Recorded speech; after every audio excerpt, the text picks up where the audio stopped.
বস্তা নিয়ে আসো যাও দেখি বস্তা নিয়ে আসো যাও আমি যদি লালি তো বাড়িতে রেখে লালি মারে না বাড়ি দিতেই পারে বুঝা কি রাগোটা নাও দিতে পারে ভাই মনে কটা রাখছো কটা আমাদের ফেনীর উদ্দেশ্যে আজকে ত্রাণ সামগ্রী কিছু প্যাকেট করা হচ্ছে খাদ্য সামগ্রী মাঝখানে চাল বিস্কিট মুড়ি স্যালাইন ঔষধ হ্যাঁ সবই থাকবে আজকে আমরা এখন চালগুলা প্যাকেট করতেছি আর ইনশাল্লাহ কালকে যদি আল্লাহ বাঁচিয়ে রাখে তাহলে কালকে ইনশাল্লাহ আমরা সন্ধ্যায় রওনা দিব ফেনীর উদ্দেশ্যে হ্যাঁ ইনশাল্লাহ আর সবাই অনেক পরিশ্রমের ফসল নিয়ে যাচ্ছি আমরা ফেনীর উদ্দেশ্যে এর সফলতা পাবো যখন ওইখানে সবাইকে নিজ হাতে এই ত্রাণগুলো আমরা ওইখানে বিতরণ করব তখন এটা সফলতা আমরা পাবো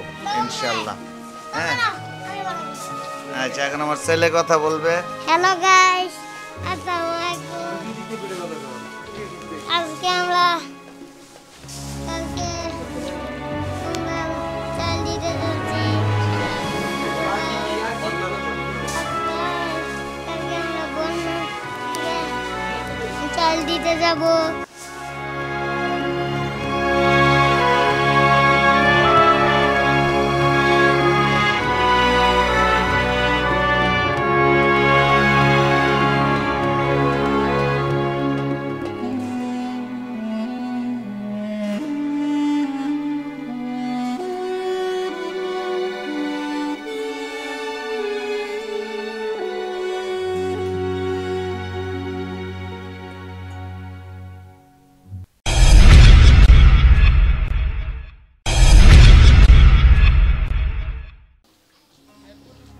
আসসালামু আলাইকুম গাইস আমাকে যে যেখান থেকে দেখতে পাচ্ছেন সবাইকে আসসালামু আলাইকুম আর আজকে আমি এই মুহূর্তে যে লাইভটি করছি সেই লাইভটি করার যে প্রধান উদ্দেশ্যটা সেটা হলো উদ্দেশ্য যে এই বন্যা কবলিত মানুষের জন্য যারা এই ত্রাণ বিতরণের জন্য আমাদের পাশে ছিলেন আমাদের অর্থের যোগান দিয়েছেন সকল ভাইদেরকে দেখানোর উদ্দেশ্যে এবং জানানোর জন্য যে আমরা সঠিকভাবে এই বন্যা কবলিত মানুষের ধারে ধারে এসে আমরা এই ত্রাণ সামগ্রী বিতরণ করতেছি হ্যাঁ আর আসলেও এখানে বন্যা কবলিত এলাকাটা একদম বেহাল অবস্থা আমি এখন যেখানে দাঁড়িয়ে আছি সেটাও পানির উপরে দাঁড়িয়ে আছি আমরা এখানে যে ট্রাকটা আমাদের দেখতে পাচ্ছেন এই ট্রাকটা আর পানির জন্য ভিতরে নেওয়া যাচ্ছে না যার জন্য এইখানে ট্রাক থামানো হয়েছে আর এখান থেকে মাল ক্যারি করে আমরা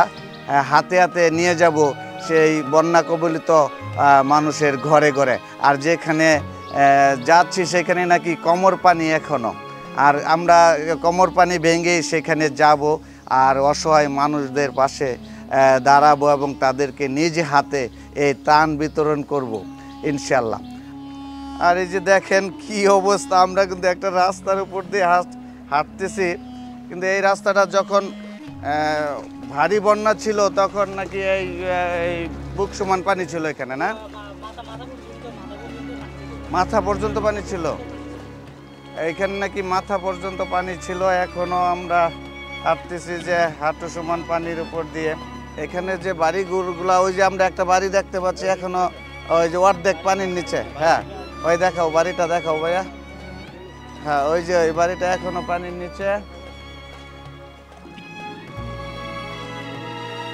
আচ্ছা এই এলাকাটার নাম কি এটার নাম হলো ফেনী বইটার পাড়া ফেনী বইটার পাড়া এটা কত নং ইউনিয়ন কত এটা হলো আপনার ইউনিয়ন হলো 3 নং আর ওয়ার্ড হলো 5 নং 5 নং ওয়ার্ড 5 নং এখানে বন্যা কতদিন স্টে করেছিল মানে ভয়ানক ভাবে এখানে ভয়ানক ভাবে ধরেন আপনার আরো 12-14 দিন আগে এই ভয়ানক বন্যা ছিল আমরা যে প্রতি বছরে বন্যা মানে দুর্যোগ আসলে আমরা এরকম একটা ত্রাণের ব্যবস্থা করি কারণ এগুলা এখন অনলাইনের যুগ ঠিক আছে এগুলা মনে করেন যে আমাদের তো অনেক ডোনারও থাকে যদি এগুলা না দেখানো যায় তাহলে কিন্তু আমাদেরকে ট্রাস্ট করবে না ঠিক আছে এই ট্রাস্টের জন্য আমাদের ভিডিও করতে হয় কারণ এখন নাহলে তো বিশ্বাস করবে না ফেথনেসের একটা ব্যাপার আছে ঠিক আছে আর সেই জন্য গাইস আমাকে যে যেখান থেকে এখন দেখতে পাচ্ছেন আমরা এখন এই ত্রাণ সামগ্রী আমাদের ট্রাক থেকে মেবি 2 কিলো দূরে নিয়ে আসছি। হাতে হাতে করে 2 কিলো দূরে এখানে এসে একটু উঁচু জায়গা পেয়েছি, আর এখান থেকে আবারই ত্রাণ সামগ্রী আমরা বিতরণ করতেছি।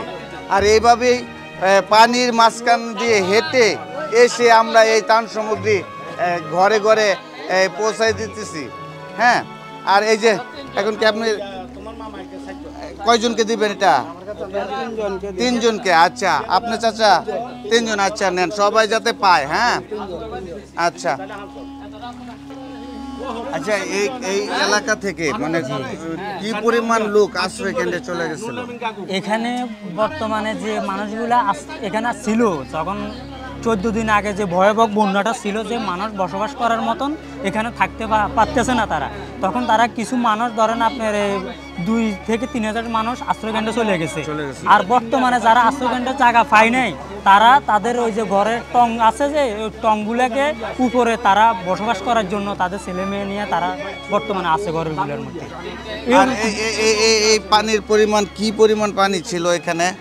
এখানে এই বাউন্ডারি কি তল হয়েছিল? এখানে বাউন্ডারিটা ডুবে গেছে। বাউন্ডারিটা ডুবে গেলে তাহলে একটা মানুষের পরিমাণ গলা পর্যন্ত আসে, পানিটা গলা পর্যন্ত পানি আসে। ওয়ালটার উপরে যখন পানিটা উঠছে, এটা তল হয়ে গেছে। হ্যাঁ, এটা তল হয়ে গেছে। পানিটা যখন উঠছিল তাহলে এইখানে রাস্তার ধারে এই অবস্থা, যারা নিচে বাড়িঘর তাদের বাড়িঘর সব তল হয়ে গেছে। তাদের সব তল হয়ে গেছে, তারা বসবাস করার মতন কোনো এই যে দেখেন জায়গা এইভাবে নেই। ওই ত্রাণগুলো নিয়ে যাচ্ছে সকলে। আর এইভাবেই পানি ভেঙে সবার বাড়ি বাড়ি আমরা যাচ্ছি, আর এই ত্রাণ সামগ্রী সবার হাতে পৌঁছে দিচ্ছি।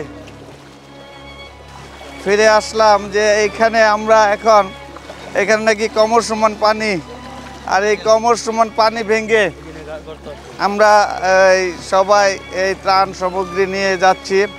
দেখেন কি অবস্থা, সবার হাতে এরকম একটা করে 2টা করে ব্যাগ নিয়ে যাচ্ছে।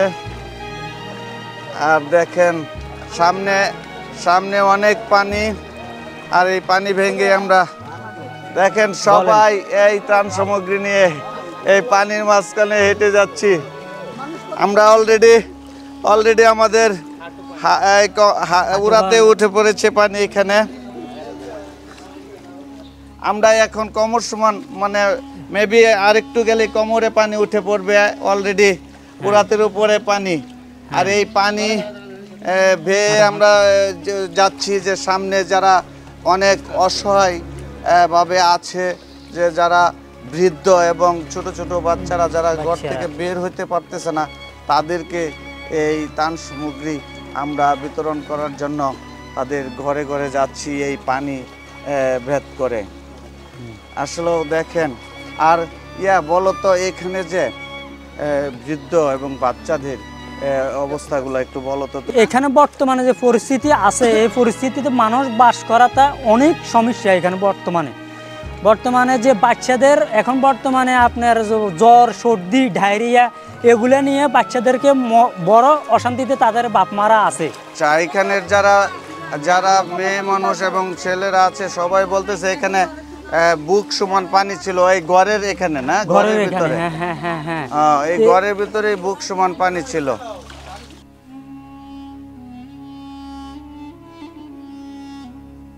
ত্রাণের জন্য এইভাবে যেখানে যাচ্ছি, এইভাবেই ওই ত্রাণ সামগ্রীর জন্য সবাই ভিড় জমাচ্ছে, আর তারা প্যাকেটগুলো নিয়ে যাচ্ছে।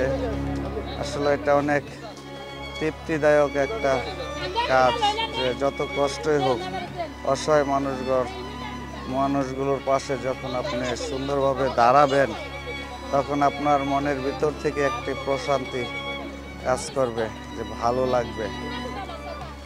সুবহানাল্লাহ, যে আমাদের কষ্টের যে ফসল সেটা সুন্দরভাবে ডিস্ট্রিবিউশন করতে পারতেছি, তার জন্য শুকরিয়া আল্লাহর কাছে।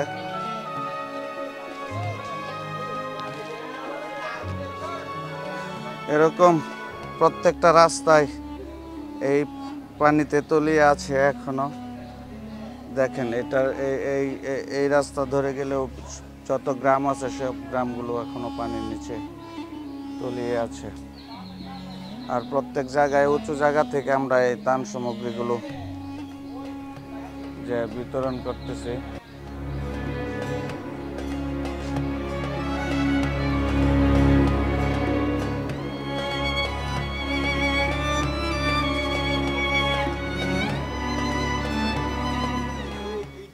ভাইয়েরা যারা বন্যা কবলিত আশ্রয় কেন্দ্রে আছে তাদের রান্না করে এখানে তারা খাওয়াচ্ছে। হ্যাঁ, প্রতিদিন এইভাবে খাওয়াচ্ছেন? হ্যাঁ, কতদিন ধরে এভাবে করতেছেন? প্রায় 16 দিন আমরা এখানে 16 দিন যাবত। হ্যাঁ, এটা কি আপনাদের এলাকাবাসীর পক্ষ থেকে প্রায় 1000-1200 লোকের খানা এক বেলায় ভাগ হয়েছে। আমরা 4টা-5টা আশ্রয় কেন্দ্রে আমরা এখানে সুবহানাল্লাহ খানাটা ডেলিভারি দিছি। মানে এটা কি একদম এলাকাবাসীর পক্ষ এলাকাবাসীর পক্ষ থেকে এটা? হ্যাঁ, এটা আমাদের এলাকাবাসীর পক্ষ থেকে আমাদের বৈঠারপাড় গ্রামের বেশিরভাগ অনুদানে এটা হচ্ছে। একদম 16 দিন যাবত আপনারা প্রতিদিন কি কত পরিমাণ লোকদেরকে আপনারা প্রথমে আমরা 1100 লোকের খাওয়া পাকাইছি এক বেলায়। পরে আস্তে আস্তে ধরেন শেষ পর্যন্ত আমরা এখন আজকে মনে হয় 400-450 লোকের আজকে শেষ দিন পাক দিতেছি। আজকে কি আর আজকে মুরগি রান্না করে সবাইকে বিদায় দিতেছি। আচ্ছা আচ্ছা, প্রত্যেক দিনে বেশিরভাগ মুরগি চলছে এখানে, মুরগি ডাল বা সবজি দিয়ে খাওয়ানো হয়েছে। যাক, শুকরিয়া আপনাকে যে এরকম একটা উদ্যোগ আপনারা এলাকাবাসীর পক্ষ থেকে গ্রহণ করেছেন। আসলেও কি বলবো, মানুষের ভালোবাসা শুধু আপনাদের না, সারা বাংলাদেশ থেকেই মানুষের ভালোবাসা যেন একজনের প্রতি আরেকজনের একটা ভালোবাসা অনেক গভীরভাবে কাজ করতেছে, যা আমরা দেখতে পাচ্ছি। টাকা ডোনেশন করছে, প্রায় 1,80,000 টাকা এই এলাকার জন্য ডোনেশন করতেছে। যাক, ভালো। কারণ আসলে কেউ তো আর গরিব না, এখানে মানুষ বিপদে পড়েছে তার জন্য সবাই ঝাঁপায় পড়ছে, ঠিক না? এখানে গরিব ধনীর কোনো ভেদাভেদ নাই। আর যারা সমাজের উচ্চবিত্ত আছে তারা তাদের পাশে দাঁড়াবে, এটাই স্বাভাবিক, এটাই হওয়া দরকার, ঠিক না? আর বাইরা এরকম যে বড় বড় ডেস্কি এখানে ব্যবহার করেছে রান্নার জন্য। আজকে তাদের শেষ, মানে 16 দিন যাবত তারা এরকমভাবে রান্না বান্না খাবার অ্যারেঞ্জ করে আসছিল, যে এখানে যারা বন্যা কবলিত মানুষ ছিল তাদের খাওয়ানোর জন্য। যাক, সুন্দর একটা উদ্যোগ তারা গ্রহণ করেছিল, কংগ্রেচুলেশন জানাচ্ছি।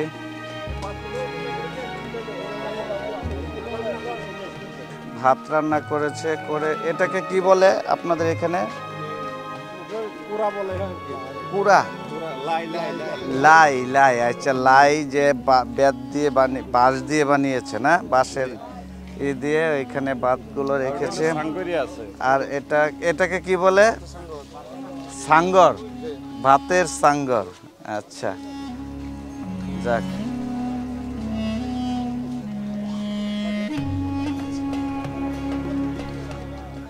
আজকে আসলে এই মুহূর্তের যে অনুভূতিটা কিভাবে যে এক্সপ্লেন করব, যে আমাদের কতটা ভালো লাগতেছে যে আমরা এত কষ্ট করে এই ত্রাণ সামগ্রীর জন্য যে কালেকশন করেছি, আর এই কালেকশন করে এই ত্রাণ সামগ্রী নিজে হাতে এই অসহায় যে বন্যা কবলিত মানুষদেরকে দিচ্ছি, তার জন্য আসলে মনের ভিতর থেকে একটা প্রশান্তি ফিল করতেছি, ঠিক না? আর এই প্রশান্তিটা যারা এই ধরনের সমাজ সেবকমূলক কাজে জড়িত থাকে তারাই ফিল করতে পারে, ঠিক না? আর আমরা তার জন্য আল্লাহর দরবারে কি করতে পারি? শুকরিয়া করতে পারি। শুকরিয়া আল্লাহর কাছে যে আমরা আসলে এখানে যারা আসছি, যারা আমার এই যে বাতিজা ঘরে দেখতে পাচ্ছেন, সবাই আসলে আমরা অনেক হ্যাপি যে এই সুন্দরভাবে এই ত্রাণ সামগ্রীগুলো আমরা ডিস্ট্রিবিউশন করতে পেরেছি। তার জন্য আল্লাহর দরবারে পুনরায় আমরা শুকরিয়া জ্ঞাপন করতেছি। আল্লাহ হাফেজ। আমরা গতকাল রাত 10টায় ময়মনসিংহ শহর থেকে রওনা দিয়েছিলাম। আমরা এখন ফেনীর থেকে বিদায় নিচ্ছি। আর বিদায় নেওয়ার আগে অবশ্যই বলতে চাই যে যারা এখনও ত্রাণ বিতরণ শেষ করেন নাই তারা অবশ্যই ফেনীতে আসেন। ফেনীতে এখনও অনেক মানুষের ওই ত্রাণের প্রয়োজন। যেমন এখানে যত ভিতরে ঢুকবেন তত ভিতরেই ওই রাস্তা একটু দূরেই বাড়িঘরগুলো পানির নিচেও এখনও দেখা যাচ্ছে। আর আমরা যেখানে গিয়েছিলাম সেখানেও অনেক পানি করে আমরা সেখানে ত্রাণ বিতরণ করেছি। প্রত্যেকটা মানুষের যে ত্রাণের জন্য একটা হাহাকার, আসলে এখানে অনেক ত্রাণের প্রয়োজন ছিল। অনেক লোক এখানে কষ্ট করে জীবনযাপন করতেছে। তা আপনারা যারা এখনও ত্রাণ বিতরণ করেন নাই তারা অবশ্যই ফেনীতে খোঁজ খবর নেন, কোথায় ভিতরে কোন জায়গাগুলো সঠিকভাবে ত্রাণ বিতরণ হয় নাই, সেখানে যান, তাদেরকে ত্রাণ সামগ্রী বিতরণ করেন।